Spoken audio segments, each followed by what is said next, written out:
Hey leaders, welcome to the People Power Project podcast. I'm your host, Morgan Carey, CEO of Morgan Carey Consulting Solutions, Chief HR Strategist, and advocate for building better workplaces. This podcast is all about empowering the leader in you, whether you're an individual contributor, a manager, or a business owner, to build better, safer, and more enjoyable work environments. Together, we'll reinvent HR and build outstanding leadership by promoting accountability and exploring ways to foster growth for the busy business leader. I'm so excited today because we have a very special guest. She calls herself a corporate dropout turned hormone health coach for high achieving women. She has helped hundreds of busy driven women, many of which are moms, people leaders, or business owners. She's helped them look and feel amazing, fast, without cardio or fad diets by alleviating hormone and gut imbalances. Y'all, I cannot wait to get into this conversation because she is a certified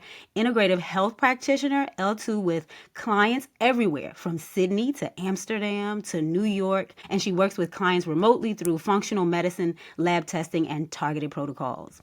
She's the founder of the Healthy Hustle Method, a holistic health coaching program designed to deliver rapid results by fixing root cause imbalances in the body that are common in high-performing women in stressful roles. After spending 13 years in global brands and heading up a $60 million e-commerce business, she went all in on her high-ticket health coaching business to help a generation of overperforming women look and feel amazing by healing hormones and gut issues. Her dream is to help thousands of women heal and level up their lives. She's on the journey to build a scalable health program for underprivileged women who need support in their health journeys. She is Chelsea McLeod. Welcome, Chelsea. Morgan, it's so good to see you. How are you? It's good to see you too. I am doing well. I can't complain. I am so excited about what we're talking about today because we are diving into something that I feel like every high-performing woman needs to know about their hormones, their health care, and the direct impact of that this has on confidence, leadership, and energy at work. And I never really thought about like the intersectionality of these things. So I was so glad when I met you, and I can't wait to jump in to get your expertise. It's so funny because I work with so many women who are probably listening to this podcast who have a lot in common with them, right? And I think the number one thing that women forget is that when we don't take care of ourselves, we can't actually have the same impact that we want in business. So it all moves together. Like the way we do one thing is the way we do all things. Yeah. Chelsea, I heard you, I read out that you help people all over the world. Where are you right now? I'm in Sydney, Australia, but as you can hear from my accent, I am from the US. So I'm from Boston. Okay. So how did you get to Sydney? Tell me. I moved for my job. So I was heading up digital for a team in the US at Reebok, and then moved for a role at Adidas a couple years ago and worked on that business for a couple years. Then jumped over to Crocs to head up their digital business in Australia, Singapore, and just landed here and haven't left yet. I love it. I love like world traveling and world living. It's probably one of my dreams to be able to not live in the US for a little bit. Hopefully I can make that happen. You should. I highly recommend the expat life. It just helps you understand who you are. Yeah. And also you become so much more resilient once you've completely rebuilt your life or lived in a different or uncomfortable situation. Yes. I can see that. Okay, we got a lot to talk about. And we don't want to keep the people too long. I want to start with a big question. Hormone health, such a game changer for women in corporate and leadership roles. Why is it? There's a lot of people out there who are saving Instagram reels and trying to restrict their calories and, putting pressure on themselves to jump on a treadmill for 2 hours. But the reality is that 80% of women have a hormone imbalance that explains why they have some of these really common symptoms. Now, for most women who are people leaders or who are doing the most, who also maybe have kids at home or are juggling a side hustle like yourself, these women are struggling with anything from weight gain, especially around the middle, digestive issues, bloating, they're having trouble sleeping. Sometimes there's fatigue, low libido, changes in cycle, or even trouble getting pregnant. Now, while these are so rampant and so common, they're not normal. And so the unique methodology of hormone balance really helps us resolve these very common root cause issues that are explaining why we don't look or feel the way they want to. So as soon as we, add this whole filter of hormone balance to things like how we sleep, how we eat, how we exercise, it just makes it so much more powerful. So the stuff we're already doing just becomes 10 times more effective. Yeah. Yeah. So how do you think that these imbalances that you just kind of talked about affect like the confidence and decision making and energy and what all these things we need to be good managers, leaders, co-workers? How is that affecting us? I think women don't know how good they could feel because they're so used to feeling bad. And it's pretty amazing because women typically come to me when they're struggling with one or a collection of these symptoms, but they see all of them improve over time and realize, I didn't know I could feel this real energy. I didn't know it was possible for me to sleep through the night. I didn't think it was possible for me to have this level of clarity of thinking because they're so used to having the brain fog and the exhaustion. And they think, oh, that's just normal because I had a baby, or that's just normal, I'm getting older, or that's just who I am. And the reality is it's a hormonal imbalance that explains exactly why they don't look or feel the way they want to. And as soon as we can really drill in on that and do the protocols to really change the way women look and feel, it can happen really fast. Yeah. So I'm hearing, this is really affecting you. And you're like, well, maybe it's just because I had a baby, so I'm just going to push through, or, there's some sort of change, I'll push through. But one of the concerns that I have is when I'm talking about bringing your whole self to work. I always tell people I'm the same person that I am from home to work to church to all the things, all the places that I'm going. I may not act the same, but I'm the same person. So I'm carrying me with me everywhere. And so if I'm sleep deprived or I'm stressed or my hormones are imbalanced, how can that show up outwardly? Like we know scientifically we got these things going on, right? But how can it show up outwardly in our presence, our leadership presence? I can tell you a little bit about my experience. And I would say most clients who hear me talk about this can relate 100%. It's typically why they decide to work with me. So the way it showed up for me was I was a people leader. I was running a big team. I was getting in bed, trying to do all the things. I lived a very healthy lifestyle. I was a fitness instructor on the side. I've always been an athlete. Like I don't have a problem eating well and exercising. I thought I was doing all the right things, but I would get in bed at night and I wouldn't be able to fall asleep. I would lay awake. I would wake up at 7 a.m. like I got shot out of a cannon, running around my apartment trying to get myself together, carrying 3 beverages on my way to the car, listening to a podcast on 2x speed.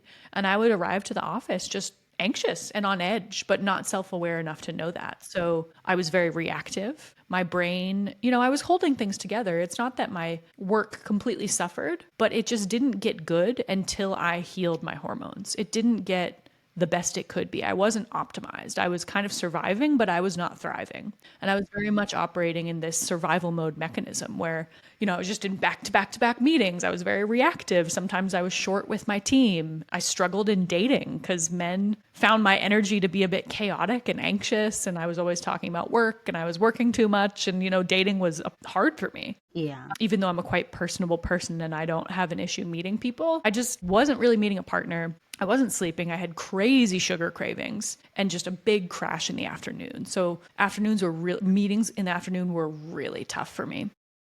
Yeah. I would always check my email after work. I would care about those timestamps on my team's messages because I would want people to know that I was working because I had a very toxic relationship with work. And, when I started to heal my hormones, when I started to really do the deeper work on this, my skin cleared up. I lost the weight. So suddenly I was feeling much more confident in the boardroom when I was presenting or on calls. My skin looked amazing. My energy levels improved. My mood also improved. So I was just a better people manager. I was more present. I was more connected to my team. I made better decisions. I was more efficient. Like my day felt like it had more time in it because I was just operating on a different frequency. And so this is the story that most of my clients share as well, where they come for one thing, they come for weight loss, or they come because they have a skin issue. And they leave a completely different person. I mean, I had one client who just got a 40% raise because she is just not the same person. She's just operating on a totally different frequency. So when you can heal yourself and give your body more of what it needs and less of what it doesn't, your work and your family life can't help but just elevate themselves. I love that you made a few connections just now, and I'll make sure I don't forget them. Probably one of them probably already flew out of my mind. But one where you started was sleep. Right. And I think people really underestimate the importance of sleeping. Right. I was listening to something the other day and they were like, I'll rest when I die. I think it sounds really fun. Like it sounds real cliche. But the older I get, the more I think like, wait a minute. you need those hours. You need that rest, especially us, when we're talking about these hormones and talking about how it's affecting us leader women in the office. But the other thing that you touched on was somebody getting a raise based on balancing their hormones. I love the things that you have touched on, because I feel like different kind of women can see themselves in your stories. I mean, you even touched on dating. Yeah. I mean, these are really common things that people don't necessarily tie back to a hormonal imbalance. And I think the self-awareness is not high enough, where people work themselves to the point of burnout because they don't have self-awareness and they don't know how to take care of themselves. So that's why I'm so passionate about helping women understand what they actually need. Because I think beyond just, you need to eat this and you need to go to bed early, like there's a whole nother layer of this where it's your relationship with yourself. And a prerequisite of that is slowing down, understanding your needs, and understanding for most women, there is a gap between where they currently are and where they want to be. And Yeah. sometimes even slowing down to say, okay, I mean, life's not terrible, but I'm irritable with my kids and I'm not making as much money as I would like to. And I can't zip my jeans without holding my breath. And we have to look at that and go, why is that? Like, Yeah. what habits and behaviors and beliefs do we need to break Yeah. to help get you where you actually want to go? I think people think also, Chelsea, that confidence and maybe this self-awareness piece is just kind of all in the mind. But if you have someone that is struggling with confidence, and even before they even get to the confidence, I think they have to start with the self-awareness piece that you just said. So say you're working with a client, or you get a new client and you just recognize that the self-awareness isn't there. How do you begin to help that person? We always have to start with slowing down and reflecting. Yeah. And typically with self-awareness, it is just a lack of understanding yourself. And what I often see is self-awareness and lack of confidence often go hand in hand. And there's a reason for that, right? It's because women who don't know themselves can't love themselves. And so they can't have the confidence, right? Where's the confidence going to come from if you're not loving yourself, you don't know yourself? I wonder if when you go into getting a new raise, like you said, that person got $40,000, I wonder how much confidence they exuded, because I feel like that had to play a part in being able to be recognized in order to get that kind of a raise. Like, I just wonder if confidence played a part in that. It certainly did. And obviously, we start with things like fixing your food and just helping you. At the end of the day, confidence comes when you are radiating at a different frequency. Yeah. And we talk all about, believing in yourself and backing yourself. And obviously that is There's more to it very than that, right? important. Yeah, it's more to it That's than right. that, right? Yeah. Okay. Yeah. I So want to ask specific. I'm sorry, Chelsea, were you saying something? no, go ahead. Yeah, I want to ask about some specific hormones like cortisol, estrogen, progesterone. These are some that we hear a lot, right, when it comes to women's bodies, and when we go to the doctors and they talk about our hormones and everything. How do those hormones impact the clarity that you need in order to be a good leader? So most leaders, especially female leaders, are going to have high levels of cortisol. And cortisol is a stress hormone that kind of has a knock-on impact to all the other hormones. So oftentimes with these hormonal imbalances that I see in clients on their lab tests, they'll go to a doctor who tells them, your labs are totally fine.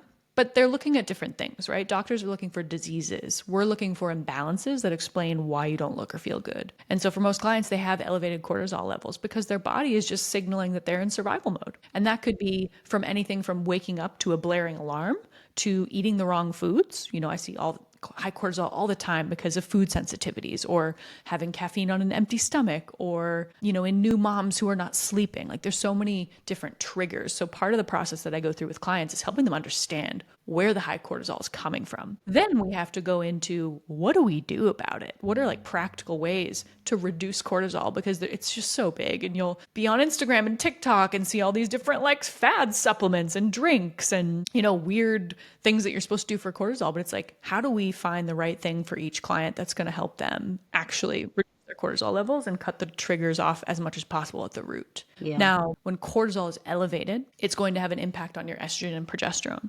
particularly progesterone. So oftentimes, when cortisol is high, progesterone is shy. And when progesterone is low, you're going to have a lot of those symptoms around your cycle. You are going to sometimes have hot flashes, and that also has to do with low levels of estrogen as well. I get those hot No, flashes. I think I've been hot since I've been on this call. no. I'm a hot flash girl. Yeah, they're sometimes they are worse than other times. Right now it's kind of mild these last few months, but I definitely get them. Yeah, How so I old know are that you? probably resonates with some people. Would you It's say so? extremely common, very common, for a lot of women who are in their 40s, sometimes even Yeah. 30s, and obviously in their 50s as they approach menopause. Yeah, I'm a 40s girl. I just turned 42 in February. And so Wow. but my hot flashes started during chemo. I'm a cancer survivor, and so chemotherapy really messed with all the hormones, and I'm sure you've heard that before, and it pushed me right on over to that hot flash stage a little faster than I wanted to go. Yeah. Yeah. And that makes total sense because, if you're going through treatments, it's extremely stressful on your body. So it totally makes sense that some of these sex hormones may be affected. But there's I have clients like that all the time, like who we rebalance their hormones and we're able to address whatever their collection of symptoms is. Yeah. Oh, I love that. That's good to know, especially for someone who's gone through treatment. Mhm. Those kinds of things may come up for them. Is there a way to balance these things and help me out with the hot flashes, which are super miserable? But I know I had a friend talk to me about brain fog before, and she was I have not experienced this, but she was so frustrated about the brain fog. Can you discuss like the brain fog? You said something about mood earlier, but maybe brain fog and moods and energy dips that also can come into play as a leader is trying to manage their performance in the office. Brain fog typically exists when our brain doesn't have what it needs or has too much of something else. Yeah. And that could be something like sleep, eating the right foods, having the right nutrients, removing stored toxins, reducing inflammation, like removing foods that we're quite sensitive to. I see clients all the time who take out something like maybe they take out dairy for a week or something funny, and all of a sudden the brain fog goes away. So we Yeah. do all sorts of things like food sensitivity testing to really figure out why the brain fog is happening. But I had one client she was an implementation lead at Sprinkler, which is like a big tech company. And she was managing a big team across multiple geographies. She had India sending her messages at, 2 a.m. and like Man, Australia hitting her up at all times of night. And sounds stressful. my God, my heart beats fast just thinking about it. Yes. But this poor girl, brain fog was the number one issue she came into the program with. And after 2 weeks, brain fog's gone. Cleaned Wow. up her nutrition, focused on removing some foods that may be causing the issue, got her on some strategic supplements. And she was like, I didn't know it was possible for my brain to have this full spectrum of thinking. Yeah. So when people are thinking about solutions, I heard you mention like changing up nutrition, maybe adding some supplements. Are these the only strategies you would suggest to women who want to balance their hormones or try to start doing something at home? So I work with clients in a couple capacities. And one is just doing what I think is the most important piece, and that's nutrition. It's kind of like a little intro to hormone balance, right? It's one of the 10 different pillars that we look at to really balance your hormones, because there's 10 of them, and there's 10 kind of pieces of hormone balance that we go through. And I'll talk through a couple of them right now. It's number one, nutrition. Giving your body what it needs, replenishing nutrient deficiencies, removing a lot of those processed foods. And that's not easy for people. And it doesn't mean that they have to come out all the time, but it's eating a majority high quality meals, just learning that Yeah. sustainable strategy of eating, right? The second is just moving your body in ways that make sense. I tend to work with a lot of women who have trouble slowing down. Like they don't have trouble moving fast and getting the workouts in. If anything, they need to revise their workout around their cycle and make Yeah. sure that they're working out at appropriate times and not just smashing a spin or a berries every single day. Yeah, let's just get it going. They're like, I got to work out. They got all this energy, and they think they are doing something good, but they think they're doing the right thing because they're like, as fast as I could go, like I got it in. But you're saying maybe Yes. that's not the best strategy for your body. What I always say is if you have the result you want, don't change it. If Yeah. your energy levels are good, if you're waking up feeling fresh, if you're not just sore and inflamed every day, if you're the weight that you want to be without feeling like you're just on a hamster wheel to maintain it, keep doing it. Don't change it. But if you are struggling with your energy levels, if you are not happy with the way you look or feel, it's probably a time to tweak it and have a look at it and just say, is there anything we can optimize here? Yeah. What would you say to a girl like me? I am not a foodie, right? I don't have a problem with not eating. I have a problem with eating, right? So, or not, you know how some people are like, I can't stop eating these things, or, you know, I have a problem controlling my diet. I am a person, like when I get stressed, I am a stress non-eater. I am not a stress eater. You know, when something is wrong, the first thing, like my sister asked me is, have you eaten? Because most of the time the answer is no. Chelsea, I have not eaten. I do not eat when I'm stressed. So what would you say to a person like me that is, you know, they struggle even eat, because I don't have a problem eating nutritionally, right? So I'm a juicer, love to juice, right? Because I'm a non-eater. So drinking is often easier for me. So I find really creative ways to get the food in, even though it's not always whole foods. What would you say to a person like me that struggles when they're stressed, they're a leader, to get in whole foods that we need? I have a whole archetype of people like you in my program. Good. I'm not too much of a unicorn in this area, huh? No. You know, people typically fall into one of two camps. Number one is they all of a sudden have unexplained weight gain or cravings, or the people who tend to just not eat. And the people who do eat are like, I don't understand how that's even possible because all I want to do is eat. Yeah. But I have a cortisol friend that's like, imbalance when I say I'm a stress non-eater, she's like, oh, wah, because she's must like, be I don't nice. have that problem. You know, you're going to have a totally different set of symptoms and problems than the other person. Now, for you, it's going to show up as anxiety and it's going to be high cortisol, but it's going to kind of shut down your digestion. So you might have some bloating, you might have some headaches, you might just have very high anxiety, like racing heart. And so in those all day, every day. So you might not have a weight problem. In fact, you probably don't. But for you, it's going to be really important to replenish with easy to digest foods. So I would do something like smoothies with a very specific type of kind of like nutritional support protein powder that's going to have vitamins, minerals, all the stuff that you maybe wouldn't be getting through Whole Foods if Whole Foods is not realistic for you to sit down and eat a salad. You know what I'm saying? Yeah. Yeah. I think routine is really, really helpful too. Whenever you're going to change a regimen, or like as far as you want to be really focused on an eating regimen or something, I know what has helped me in the past and more recently is making sure I stick to a routine of how I'm going to eat, making the smoothies, because if you're going to commit to something like that, you got to make it, or you got to have the stuff in the house to make it. And if you're not used to doing that, you might have to get yourself acclimated to a routine. So I like to put that out there for the busy business leader, because they're like, man, how am I going to add something else now? Now I got to remember how to eat. What would you say to them? I mean, those are the women I help best because I was them, right? So I had to implement all these changes while I was traveling to a different continent every other week and trying to get in different nutrients and have all these protocols for on the road and for jet lag and when am I supposed to be eating my meals. And so this is what we do in my programs, right? And it's making sure that every woman has a plan that's going to work for her, but routine is what we need. And there are certain low-hanging fruits and strategies that we can implement, like always keeping the freezer full of frozen veggies and fruits. Yeah. For example, this morning I had no time. I had a call before this. I have calls after this. I don't have time to like make lunch, make dinner. So I'll have a smoothie. I throw some spinach, some cauliflower, some nutritional support protein into a blender and I just blend it up and that's what I'm having for breakfast and lunch. And then for dinner, I'll sort it out. But you know, it's finding those little opportunities and the lowest hanging fruit that are going to deliver the biggest result with the lowest amount of effort. And I love that you mentioned low hanging fruit. What would be something else that people could implement right now, if they're listening and they're going to get off of this podcast? What could they implement right now to start managing their hormones? You're not going to love this one, but listen to me, guys. Are you ready for it? I'm ready. Keep your phone away 60 minutes before and after waking. Massive impact on your dopamine levels, massive impact on your hormones. This is hard. I think a lot of business owners find this really hard as well. But one of the number one things that clients tell me is that this is a game changer. And it's hard. It's very hard. It's hard to break that habit. Hard. It's so not hard. easy. Yeah. They did it to us. They did that on purpose. That phone is supposed to be addictive. It is supposed to be, and it is.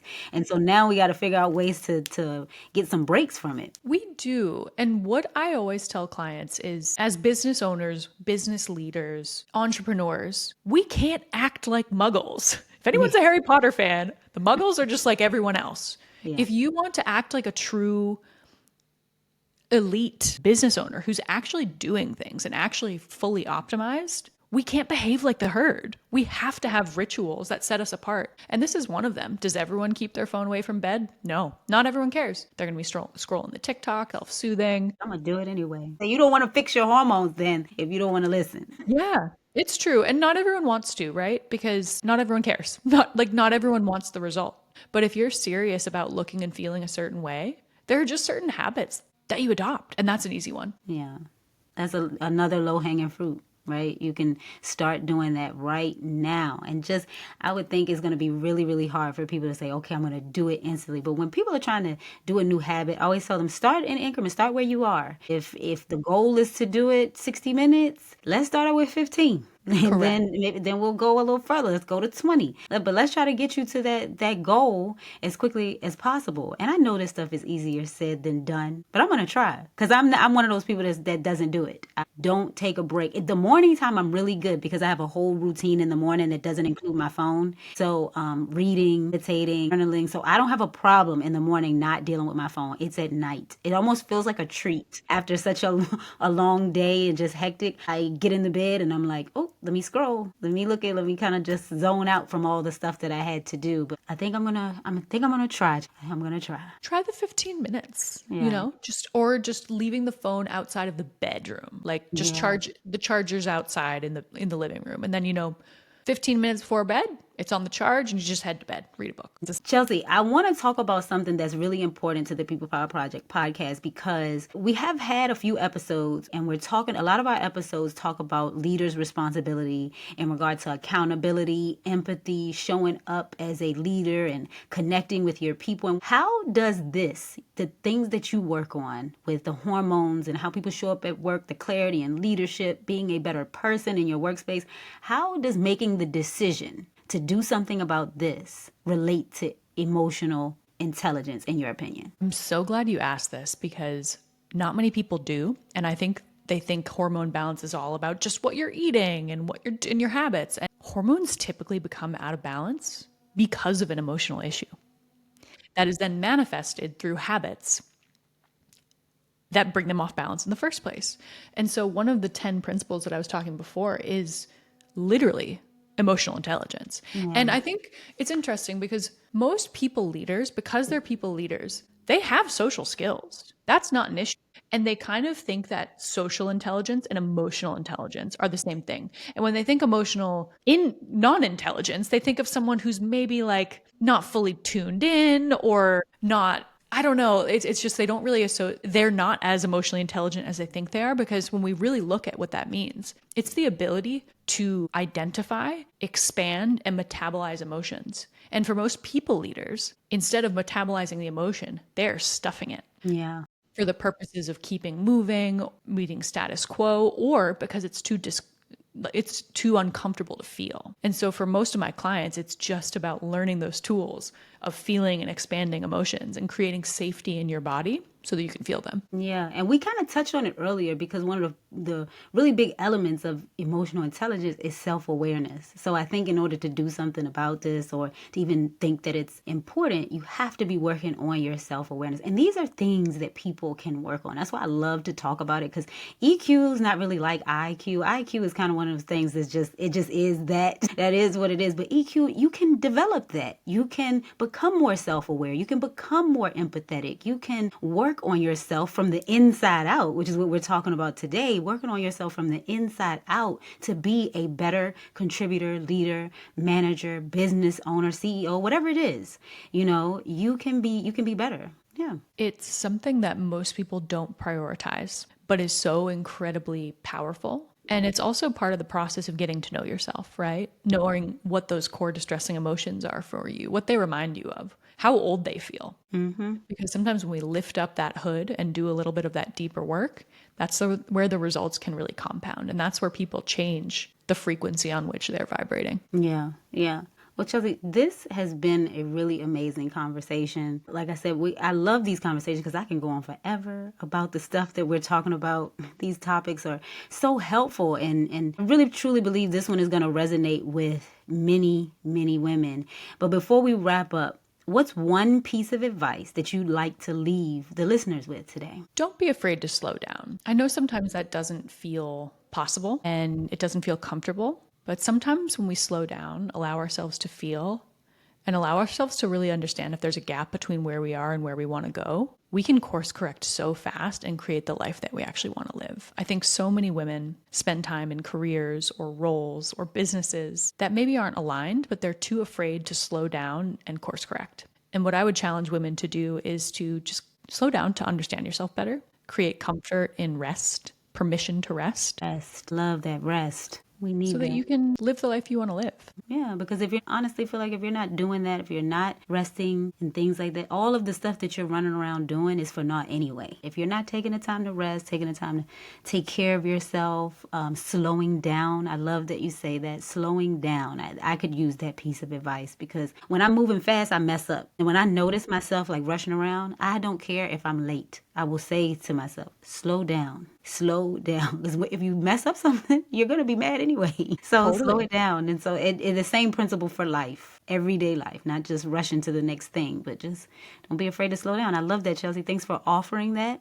And thank you for spending your time with us today. Where can listeners find you if they want to learn more, they want to talk with you, they want to become a part of your program? How can they get to you? They can find me on Instagram at Healthy with Chelsea. And there I have a couple options. So you can grab a free ebook for the Busy Girl's Guide to Hormonal Weight Loss. And this is for women, not necessarily just for weight loss. You know, if there are women who more share your concerns too of just needing to eat a little bit more, all these principles still apply for that person as well. So that's where you can start with your hormone balancing journey, and it will give you some pragmatic tips, tools, links, resources to get you started. I run quarterly boot camps for busy girls who want to release the first 7 to 10 pounds using hormone balancing strategies. That is my gift to the world. It's, you know, my low ticket, just get in the door, do this incredible program, because it's my goal to have every woman in America go through that program because it's that life-changing. And for women who want the long-term transformation, there's some options for them as well. Yeah, I love that. Thank you so much to everyone listening. Remember that taking care of yourself is not just about feeling good. It's not just about getting the massage or taking the shower with the luxury things. Now, all that's important because I love a good massage and I love to bathe like I'm in luxury, okay? But it is about stepping into your full power and taking care of yourself from the inside out. And thank you all for joining us on the People Power Project podcast. If you have ever felt like you wanted to start a podcast of your own, but you didn't know where to begin, or maybe you started one and you're struggling to grow your audience or make money from it, I want to tell you about a program that I am a part of called the My 7-Figure Podcast. It is a wonderful program, and with that, you'll get access to step-by-step courses, a supportive community of podcasters just like you, weekly Q&As. I'm telling you, y'all, this Q&A session, these live sessions, this community, it's a game changer to what you're trying to do with your podcast. Whether you're just getting started or you're ready to take your podcast to the next level, this is your chance by joining the My 7-Figure Podcast. I'm going to put the link in the show description. Just click there, sign up. You won't regret it. And if this episode resonated with you, share with a friend, a coworker, or even your manager. And don't forget to subscribe to the People Power Project podcast. You can follow me on Instagram at Morgan_Carey Consulting and tag me with your thoughts, hashtag People Power Project podcast. Until then, remember, people empowered workspaces are simply the best workplaces. I'll see you next week. Yay!